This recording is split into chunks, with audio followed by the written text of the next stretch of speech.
Bố ơi xi kìa. Xi mà.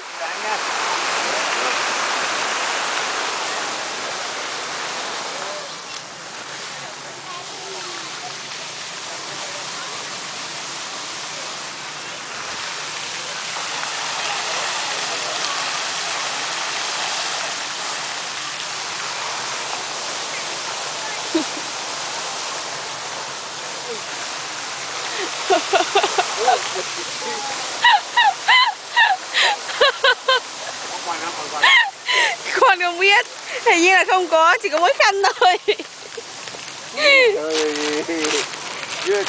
À có. Tốt tốt. Đè hết là quần rồi.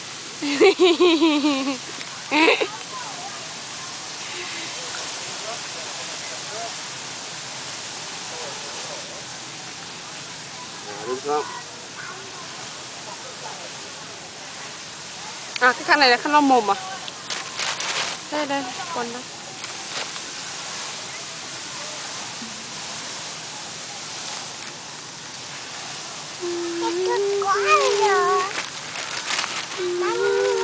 Nào cân nào. Bố thì bố cho em bé uống nước này, chứ quần thì làm nào, cho vào đây à?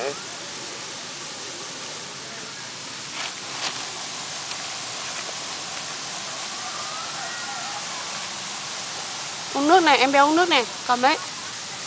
Nó từ từ gì mỏ đã. Này em bé cầm ấy uống nước.